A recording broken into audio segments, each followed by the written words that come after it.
Let me ask you a real question. When was the last time you actually made progress? Not fake progress, not reorganizing your to-do list or watching another motivational video, real progress. The kind that hurts, the kind that costs, the kind that moves you forward even when no one's watching. Because that's the difference between the ones who talk and the ones who build. It's not about potential anymore, it's about direction. It's about eliminating all the noise and simplifying your life to the point where progress becomes inevitable. Most people think the answer is to add more tools, more strategies, more hacks. But what they don't realize is that success doesn't come from adding. It comes from subtracting, from cutting the distractions, from removing the comfort, from starving the parts of you that want to stay average. You don't need more. You need to lock in. You need to move. You need to wake up and realize that the version of you that's stuck, lost, or plateauing isn't going to be rescued by a tip, a tweet, or a trend. It's going to be rescued by you deciding that from this moment forward, you are at war with stagnation. And these aren't just feel-good lines. This is a set of rules, a framework for becoming undeniable. The 5 rules of progress. If you're ready to drop the excuses, silence the noise, and start moving like your future depends on it, it's because it does. Then lock in. These rules are going to sting, but they'll save your life. Progress begins when you remove distractions, not when you add more tools. Most people think progress is about downloading the next app, signing up for another online course, or buying the perfect productivity planner. It's a lie sold by people who want to keep you distracted. Real progress doesn't happen when you consume more, it begins when you subtract, when you cut, when you remove the noise that clutters your mental bandwidth. You could have the best strategy, the most detailed plan, the perfect tech stack, and still go nowhere if your attention is fractured. The problem isn't that you don't know enough. The problem is you're split across too many tabs, too many inputs, too many quick dopamine loops that drain your drive and dilute your focus. You open your phone to check the time and end up scrolling for 47 minutes. You start your workday with good intentions and find yourself halfway down a YouTube rabbit hole you didn't even mean to enter. The thing is, these distractions aren't accidental, they're engineered. There are teams of highly paid people whose entire job is to make sure you can't look away. You're being hunted for your attention every second you're connected. And if you don't learn how to defend it, your goals are done before you even start. You want to get serious about progress? Delete the apps that aren't mission critical. Turn off your notifications. Stop responding to every message within 5 seconds like your life depends on it. Build silence into your day like it's sacred. That silence is where you can finally hear your real thoughts. It's where your ideas start breathing again. It's where execution finally becomes possible. Don't fall into the trap of optimization addiction. That's where you keep tweaking your system, changing your process, rearranging your calendar, but never actually doing anything that matters. It's fake progress. It feels productive, but it's just motion, not movement. And the only reason it feels safe is because real action requires risk. Facing your work without distraction forces you to confront your own resistance, your fears, your self-doubt, and most people aren't ready for that. They'd rather scroll, they'd rather tinker, they'd rather pretend. But if you can cut the fluff, if you can stop searching for the next shiny fix and just do the work, you'll finally break out of the cycle. The fewer distractions you allow, the more powerful your execution becomes. Simplicity isn't weakness, it's a superpower. The less you carry, the faster you move. The more silent your environment, the louder your vision gets. And this is why most people fail. They want results, but they won't give up their little addictions. They want the rewards of success, but they don't want to make space for them. You can't download your way to discipline. You can't scroll your way into purpose. Progress demands that you subtract first, and then subtract again, until the only thing left in your environment is momentum. Discipline is doing what works even when it's boring. Everyone wants to be great until they realize how repetitive greatness is. The truth is, progress isn't a highlight reel. It's a grind of invisible, unsexy consistency. You don't become excellent by chasing novelty. You become excellent by mastering the basics, then repeating them so many times they become part of your identity. The people at the top don't have special motivation, they just stop negotiating with themselves. They don't ask, do I feel like it today? They ask, what needs to be done? They don't get bored of the process because the outcome matters more than the stimulation. This is where most people break. The moment the excitement wears off, they stop. They don't understand that boredom is part of the path, that plateaus are normal, that excellence is built in the days when nothing exciting happens. It's doing your workout even when you're tired. It's sticking to your routine when no one's watching. It's writing, editing, shipping, training, learning over and over without applause. Discipline is the bridge between your vision and your results. Without it, your goals are just fantasies. With it, your goals become inevitabilities. But here's the catch. Discipline isn't built during the easy days. It's built during the days you want to quit. When it's cold outside. When you're low on sleep. When your mind tries to justify skipping. That's when your identity gets forged. It's not about the grand gestures. It's about stacking small wins every single day until they become impossible to ignore. You have to teach your body and your brain that your standards don't fluctuate based on feelings. Most people train like maniacs for 2 days, then disappear for 3 weeks. Or they start a business and go hard for a month before dropping off. They think discipline means going all out when they're inspired. But real discipline is quiet. It's not loud, not dramatic, it's consistent. It's brushing your teeth every morning. It's showing up to write even when your ideas feel dull. It's going to the gym when your energy's at 20%. It's saying no to the thing that feels good in the moment because you're playing a bigger game. The boring stuff is the real stuff. The basics done daily are what separate amateurs from professionals. And the reason most people never progress is because they're addicted to feeling on fire. They think they need motivation, when what they really need is habits. They need to stop waiting for a spark and start building a system. Discipline is the system. It's the standard you live by when your emotions don't cooperate. And the more you live by it, the more your brain starts to obey it. You rewire your chemistry to stop chasing dopamine and start chasing growth. You trade the short-term buzz for the long-term win. You build a reputation with yourself that says, "I don't break promises." That's how trust gets built. And when you trust yourself to follow through, your confidence becomes unshakable. You don't need hype. You don't need external validation. You just need the internal anchor that says, "I'm the type of person who executes every day." Progress isn't always exciting. It's often mechanical. And that's what makes it powerful. Excuses are comfort disguised as logic. You'll hear it all the time. "I'm too tired. I'll start on Monday. It's not the right time." These words come out dressed like logic. They sound smart. They sound reasonable. But if you listen closely, they're not logic at all. They're comfort in disguise. They're the mind trying to protect you from discomfort, from risk, from the emotional exposure that comes with chasing something that matters. And your brain is a master at it. It knows how to convince you that stopping is rational, that playing small is wise, that not trying is safer than failing. The longer you let those excuses stay in your system, the more they start to sound like truth. But they're not. They're well-polished lies that keep you stuck in the exact same place. Every time you buy into them, you train your mind that it's okay to abandon yourself, that it's okay to run from effort, that safety matters more than growth. And that's when you get stuck. Not because of your lack of potential, but because of your addiction to false comfort. You start building a story around your limitations. "I'm just not that type of person. I don't have time like they do. I'll do it when I'm more confident." But the truth is, no one has the time, they make it. No one starts confident, they earn it. The ones who make progress are the ones who saw their excuses for what they really were. Lies designed to protect them from discomfort. Once you see it, you can't unsee it. Every excuse loses its power. You realize that fear will always show up. Doubt will always whisper. Resistance will always push back. But none of them are real threats. They're signals, and you don't have to obey them. Excuses don't come from logic. They come from fear. And fear is lazy. It never tells the full story. It just highlights the risk, magnifies the pain, and hides the reward. It focuses on how hard something might be, but never shows you how powerful you'll become on the other side of it. Progress happens when you start questioning the excuses. Not fighting them, just questioning them. Is this really true? Is this actually helpful? Does this move me forward? The moment you ask those questions, you take your power back. You're no longer reacting. You're choosing. You're stepping into the role of the driver, not the passenger. And when you take that position every day, even in small moments, you start compounding wins. You stop negotiating with the part of you that wants to stay small. You realize that logic isn't found in the excuse, it's found in the action. You think success is for the naturally disciplined, the lucky, the gifted. But most of the people at the top had a dozen reasons not to try. They had fear, they had setbacks, they had full schedules, but they stopped allowing excuses to shape their identity. They decided that progress was non-negotiable, that if they had 20% energy, they'd still give 20%, that if they failed 3 times, they'd come back a 4th. They didn't wait for the conditions to be perfect. They decided the work itself was the condition. And when you start thinking like that, you don't need motivation. You become dangerous, because nothing stops someone who's not waiting for perfect. Not failure, not judgment, not time. They don't need a better reason to start. They just need the truth that every excuse is just comfort pretending to be logic.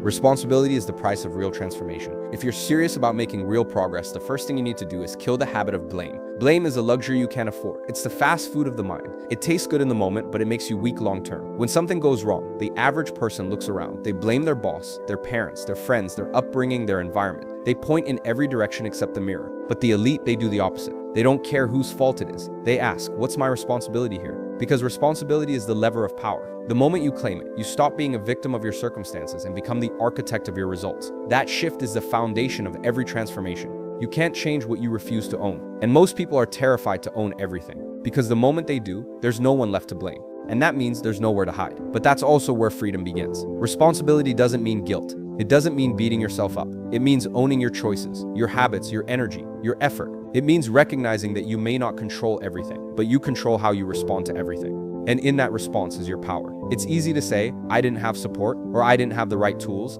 but growth begins when you stop needing the perfect conditions and start creating results anyway. There's always a way to move forward, always. The people who rise don't have fewer obstacles. They just take ownership over finding solutions. They stop waiting. They start building. They understand that transformation is expensive. It costs blame. It costs denial. It costs ego. But in exchange, you get freedom. You get control. You get momentum. People talk a lot about mindset, but here's what most forget. Mindset is a reflection of responsibility. You can't have a powerful mindset while still blaming the world. You can't think like a winner while acting like a victim. You have to choose. Every time something doesn't go your way, you're being handed an opportunity to grow or to shrink. If you take the responsibility, you grow. If you outsource it, you shrink. It's binary. You can't outsource your success and still expect to be proud of it, because deep down, you'll know it wasn't you. And pride matters, because it fuels more action. You want self-belief? Earn it. You want confidence? Build it. And you build it through responsibility, through showing up even when it's hard, through fixing your mistakes instead of explaining them away, through deciding that no matter what's happening out there, you're still in control of what you do in here. Your life changes when you stop waiting for someone to save you, when you stop hoping for rescue and realize the only one coming is you. That's when something flips. You start treating your actions like they matter. You start managing your time like it's a currency. You stop escaping and start building, and people will notice. They'll see that shift in your posture, in your focus, in your execution. But you won't need them to notice, because the real win isn't external recognition. It's the internal weight you carry. That calm, silent confidence that says, I'm responsible for my life, and I'm okay with that. That's when you stop being a spectator and start becoming the main character. That's when the excuses die. That's when the victim fades. And that's when the real transformation begins. Proximity to winners forces you to elevate. If you want to see where you're headed, just look at who's around you, not in theory, in reality. Who do you spend your time with? Who do you message the most? Who are you watching, listening to, echoing, becoming? Because whether you like it or not, you are always absorbing energy, habits, belief systems, standards. All of it seeps in. The people closest to you are like mirrors. You're surrounded by people who waste time, talk small, stay stuck, and normalize mediocrity. That becomes your baseline. Not because you consciously choose it, but because it's all you see. Progress doesn't feel urgent when no one else around you is progressing. Excellence doesn't feel necessary when everyone's okay with being average. And you won't feel guilty for moving slow when no one else is moving at all. But put yourself in the room with killers, people who wake up focused, execute daily, think big, speak with intent, demand more of themselves, and suddenly your entire standard shifts. You're no longer the smartest in the group. You're no longer the most driven. You're no longer coasting. You become a student again, hungry, aware, sharper, because now your mediocrity stands out. Your laziness becomes exposed. You don't have to be told to step up. You want to. The energy makes it impossible not to, and that's the secret high performers already know, that proximity is power. You want to elevate? Change the room. You want to evolve? Upgrade your environment. This doesn't mean you need to cut everyone out instantly. It means you get intentional. You start filtering who gets access to your time, your energy, your mind. You stop tolerating dead conversations, distractions disguised as friendships, cycles that keep you small. Not because you think you're better, but because you know you're capable of more. There's a difference between being loyal to your friends and being loyal to your future. At some point, you'll have to choose. The people you surround yourself with are either multiplying your momentum or draining your potential. There's no neutral. Either they push you forward or they pull you back. And the scariest part is that most people don't even notice it's happening because it's not loud, it's subtle. It's in the little jokes that make underachievement feel normal. It's in the shrugged shoulders when you talk about goals. It's in the way they respond when you say no to partying and yes to progress. And over time, that subtle influence becomes a new standard, a lower one. But the opposite is just as true. When you're around people who expect excellence, demand discipline, and reward ambition, it infects you in the best way. You start leveling up your thoughts. You start catching yourself when you drift. You start holding yourself to the standards you see reflected in the people around you. Progress becomes the norm. Execution becomes the baseline. Accountability becomes natural. Not because someone is forcing it, but because everyone around you is living it. And you refuse to be the weak link. So you rise. This is why mentorship matters. This is why communities matter. This is why sometimes your biggest breakthrough won't come from another course or strategy, but from proximity. Just being around people who live at a higher frequency will start to shift your mindset. Your subconscious learns through exposure. You rise to what's normal. So make excellence your normal. Make progress your standard. Build a circle that makes it impossible to stay average. Comfort kills more dreams than failure ever will. People are terrified of failure. They spend years avoiding it, overthinking, delaying, waiting for perfect. But failure isn't the real threat. Comfort is. Because failure teaches. Failure forces growth. Failure sharpens your mindset, humbles your ego, refines your process. But comfort is silent. It whispers in your ear that everything's fine. It tells you you've done enough. It convinces you to slow down, to take it easy, to celebrate before the job is done. And most people fall for it. They make a little progress and then get soft. They win a little and get lazy. They start coasting. They slip into routines that feel safe, predictable, familiar. And that's the trap. Because while comfort feels good in the short term, it kills your momentum. It slows your hunger. It numbs your ambition. Until one day you look up and realize you haven't moved in months. Not because anything went wrong, but because you stopped reaching. You stopped stretching. You stopped demanding more. Comfort is deceptive because it doesn't feel dangerous. It doesn't scream at you. It seduces you. It rewards you for playing small. It claps for average. It tells you that risk isn't worth it. And the longer you live in it, the more your edge disappears. You stop challenging yourself. You stop taking bold action. You stop hearing the voice that used to tell you there's more. And that's how people go from hungry to hollow. They stay in the job they hate because it pays well enough. They stay in the routine that doesn't challenge them because it's easy. They surround themselves with people who keep things comfortable instead of people who push them to grow. And what they don't realize is that comfort is the slowest form of death. It doesn't steal your life, it steals your potential.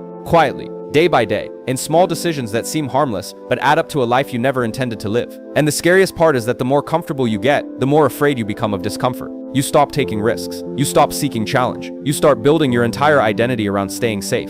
And before you know it, the version of you that was ambitious, relentless, ready to conquer, that version is buried under layers of convenience. If you want to protect your ambition, you have to start treating comfort like a threat. You have to make discomfort your home, not just tolerate it, seek it. Chase the hard conversations. Choose the difficult path. Put yourself in situations where you feel stretched, exposed, slightly overwhelmed. That's where your edge returns. That's where your identity is sharpened. That's where your next level lives. This is why progress always feels uncomfortable. Because it is. Growth requires pain. Expansion requires pressure. Evolution requires discomfort. And that's not a problem. That's the point. You can't build a stronger body without stressing the muscles. You can't build a sharper mind without exposing yourself to uncertainty. You can't develop elite habits while staying in the warm bubble of convenience. If you want to reach a level most people never touch, you have to become allergic to comfort. You have to recognize that what feels good now will often cost you everything later. The dream you have, the life you want, the greatness you're chasing, it's on the other side of discomfort. Not behind a locked door, not hidden in a secret formula. It's just sitting there past the point most people are willing to go. The difference between the ones who make it and the ones who don't. One chose growth over comfort, the other didn't. Your environment will make or break your mission. It's easy to believe that success is just about discipline, drive, and hustle. And yes, all of that matters. But too many people ignore the factor that quietly determines almost everything: your environment. It's not just where you live or work, it's everything you let influence your state.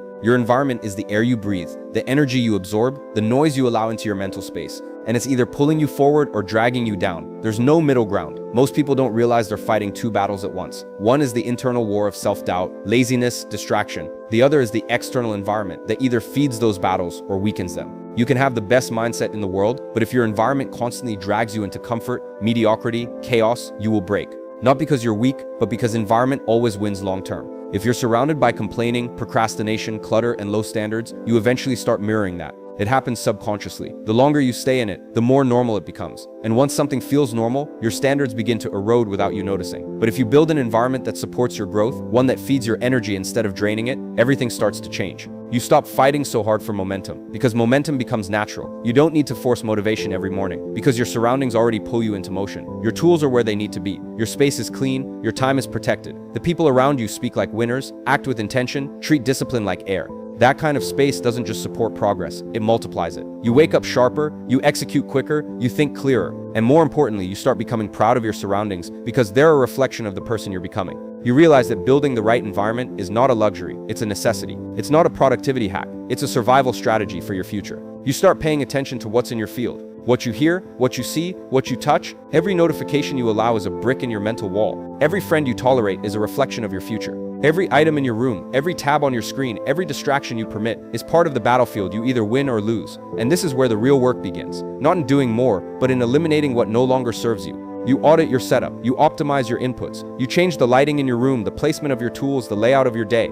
You design your space for execution, not comfort. You design your phone for action, not entertainment. You design your life so that the path of least resistance leads to progress, not procrastination. And once that's in place, you begin to realize how much time you wasted fighting against an environment that was never built to support you. You stop blaming your lack of motivation and start engineering your surroundings so that motivation is irrelevant. You stop needing hype to move. You move because your space expects it. Because everything in your world now says one thing: you're here to build. This is the edge that no one talks about. Not just working hard, but working in an ecosystem that rewards your effort instead of punishing it. You want to grow faster? Clean your room. You want to think clearer? Turn off the noise. You want to stay sharp? Build a space that reflects the identity you want to live inside. Progress doesn't happen in chaos, it happens in clarity, and clarity starts with what's around you. Change your environment and your standards rise without force. You become the kind of person who naturally moves forward, not because it's easy, but because you made it easier to choose the hard thing. Success favors action, not perfection. The reason most people never get what they want isn't because they don't have the talent. It's because they're obsessed with doing everything perfectly.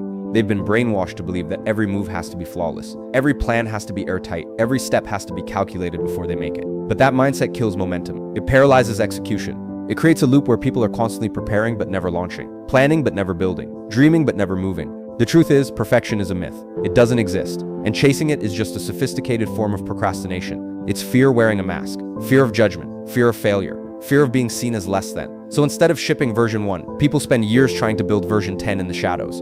And in doing so, they miss all the feedback, all the growth, all the micro adjustments that come from doing the work publicly. Success doesn't come to the ones who wait for perfect. It comes to the ones who take messy action. Because messy action builds momentum. It teaches you things theory never will. It gives you data. It gives you confidence. It gives you real-world clarity on what actually works and what doesn't. While others are still tweaking the logo, writing the About Me page, perfecting the color palette. You're already in motion. You're building, you're learning, you're adapting. You're not sitting in your head hoping things work out. You're in the field making things work. And that's how separation happens. Not in massive leaps, but in tiny consistent steps, while everyone else is stuck in overthinking mode. Most people don't need more knowledge, they need more courage. The courage to start before they're ready, to post before it's polished, to launch before it's perfect. And once you embrace that mindset, you realize something powerful. Speed matters more than polish. Movement matters more than theory. Action matters more than planning. There's a reason the top 1% act fast. They understand that life rewards execution, not potential. Potential doesn't pay bills. Potential doesn't build businesses. Potential doesn't transform bodies. Execution does. Consistent action does. Even if it's ugly, even if it's awkward, even if it's uncomfortable. Every time you act, you get sharper. Every time you act, your brain learns. Every time you act, you build confidence, not because you feel ready, but because you move anyway. And the more you move, the more ready you become. Waiting to feel ready is like waiting for a fire to start before you strike the match. It never comes. Readiness is earned in motion. The act of doing makes you capable. And the longer you delay, the weaker your muscles get. The habit of hesitation becomes stronger than the habit of action. And when that happens, even small steps feel overwhelming. That's why you don't just need to act. You need to act fast, before your brain has time to build resistance,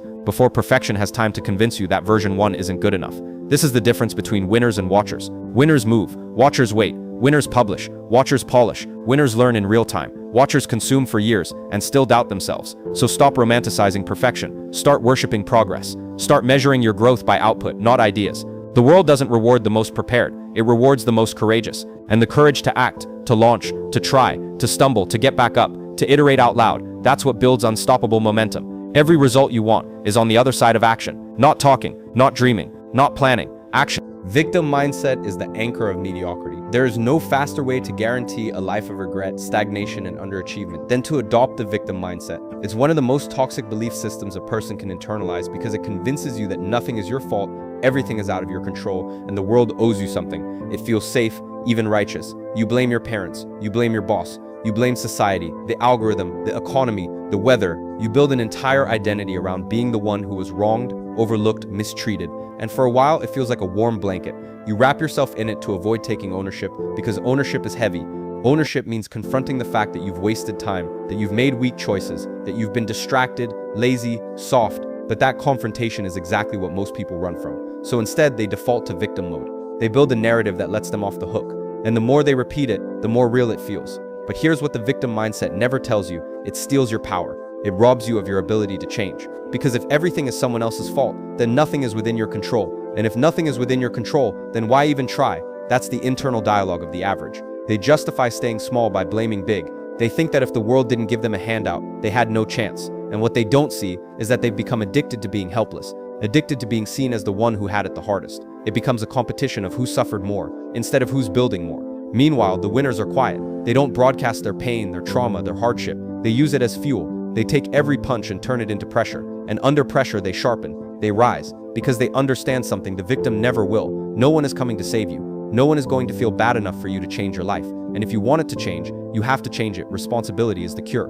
You have to become allergic to blame. You have to train your mind to look for control in every situation. Not because you caused it, but because you can respond to it. That's where the real power is, in response. When you realize that your future doesn't depend on fairness, but on action. That your growth isn't waiting on a handout, it's waiting on your habits. That your dream life is not being delayed by some external villain, but by your own decisions. And that shift, when it happens, changes everything. You stop looking for sympathy and start looking for strategy. You stop waiting for things to get easier and start getting stronger. You stop envying others and start extracting from them. How did they do it becomes your question, not why not me. You learn, you act, you move. And the more you move, the more proof you collect that you are not a victim, that you are a creator, a builder, a weapon. And every time your brain tries to drift back to that place of helplessness, you remind it who's in charge. You remind it that being a victim may feel safe, but it leads nowhere. You can either be coddled or be capable, but not both. It's not about pretending the world is perfect. It's not about ignoring the real challenges you faced. It's about choosing to face them from a position of power, not pity. It's about deciding that no matter how unfair your past was, your future is still your responsibility. That even if you didn't cause the pain, you can still choose the direction. And that choice, that radical, aggressive ownership of your story, is the key to breaking the cycle. Because mediocrity will always welcome you back with open arms.